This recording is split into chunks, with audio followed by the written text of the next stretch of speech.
அனைவருக்கும் வணக்கம். இன்றைய பதிவில் நம்ம பார்க்க போகிற ரொம்ப முக்கியமான விஷயம் என்னன்னா பந்தல் சாகுபடி.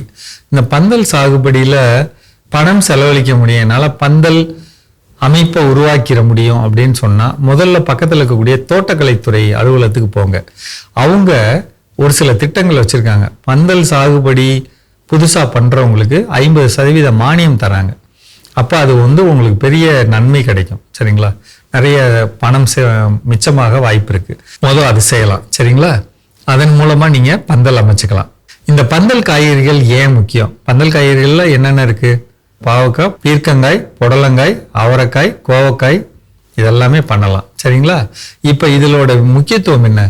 நீங்க உழவு சந்தை விலை பட்டியலோ அல்லது வேற எங்க இருக்கக்கூடிய காய்கறி பட்டியல் பார்த்தீங்கன்னா, இந்த வருடம் முழுவதும் இந்த பந்தல் காய்கறிகளுக்கான பயிர் விலை 1 கிலோ 30 ரூபாங்கிறது எப்பவுமே குறையாது.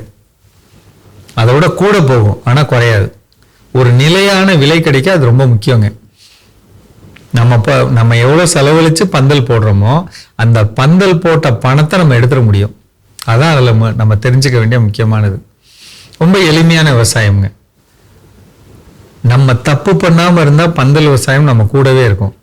இப்போ உதாரணத்துக்கு இந்த வருஷம்லாம் திண்டுக்கல் மாவட்டம் பக்கத்தில் சின்னாலப்பட்டிங்கிற இடத்துல ஒரு விவசாயி இயற்கை முறையில் திராட்சை பழம் பந்தலில் வளர்த்தார். இந்த வருஷம் விற்பனைக்கு வந்துருச்சு. அருமையான விற்பனை, அருமையான சுவை. முடியும், எளிமையாக பண்ண முடியும். பந்தலில் யார் ஜெயிக்கலைன்னா நம்ம ஏதாவது ஒரு குறிப்பிட்ட தவிர மிகச்சிறப்பாக பண்ணியிருப்போம். உதாரணத்துக்கு ஆரம்ப காலத்தில் பயிர்கள் வளரும் போது அந்த இலைகள் மென்மையா இருக்கிறப்ப அதுக்கு பூச்சிகள் வரக்கூடாதுன்னு தெளிக்க வேண்டிய அந்த தெளிப்புகளை செய்யாம இருந்திருப்போம். அதான் ஒரே ஒரு காரியம். ரெண்டாவது என்னன்னா, அந்த பயிருக்கு அளவா தண்ணி கொடுக்கணும், அது கொடுக்காம இருந்திருப்போம். மூணாவது, அந்த பயிருக்கு வேணுங்கிற சாம்பல் சத்தும் சுண்ணாம்பு சத்தும் கொடுக்கணும், அப்பதான் அந்த கொடி திடமா நிற்கும், அது கொடுக்காம இருந்திருப்போம். இப்படிப்பட்ட ஒரு சின்ன சின்ன சின்ன விஷயங்களால தான் அந்த பந்தல் விவசாயம் போயிருக்கும். மற்றபடி அது எல்லா இடத்துலையும் கொண்டுட்டு வரலாங்க. மழை பெஞ்சா தண்ணி தேங்கி நிற்காத இடமா இருந்தா எங்கனாலும் கொண்டு வரலாம். ஆரம்ப கட்ட செலவுகள் அதிகம் தான், நான் இல்லைன்னு சொல்லல. பட் அந்த செலவுகளை நம்ம திருப்பி எடுத்துட முடியும். அதுதான் நான் சொல்ல வரேன். அப்படிங்கிறப்ப இன்னைக்கு கேரளா மார்க்கெட்லும் சரி, கர்நாடகா மார்க்கெட்லையும் அதிகமாக போகக்கூடியது பெரிய நீல வகை பாவக்காய். 1 அடி நீளம், 3 காய் 1 கிலோ இருக்கும். அந்த மாதிரியான நீல வகை பாவக்காய் இருக்கு பார்த்தீங்களா, அது நல்ல ரேட்டு போகுதுங்க. அதே மாதிரி குட்டை புடலை, சின்னது, அந்த 1 அடி நீளத்தில் இருக்கும் குட்டை புடலை, அது நல்லா போகுது. அதே மாதிரி சுரக்காய், 1 அடி நீள சுரக்காய், அது நல்ல ரேட்டுக்கு போகுது. அதே மாதிரி பீர்க்கங்காய், இந்த சாணியான்லாம் ஒரு ரகம் இருக்குங்க. அது பார்த்தீங்கன்னா கரெக்டாக 2 அடி நீளம்.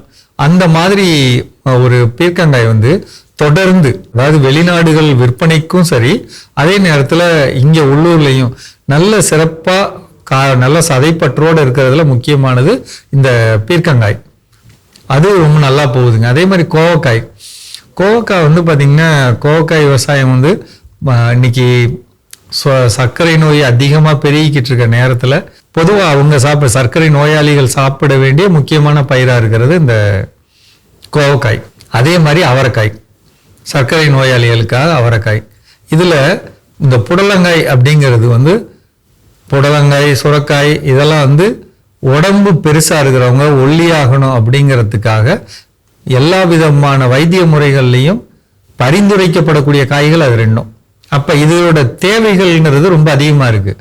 அப்போ அதை முறையாக வளர்க்குறது அப்படிங்கிறது ரொம்ப முக்கியமானது. அப்படி வளர்த்து கொண்டு வந்துட்டோம்னா நிச்சயமான லாபம் கிடைக்குதுங்க அதில்.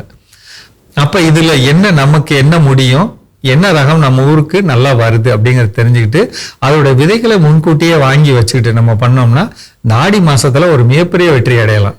மீண்டும் சந்திப்போம்.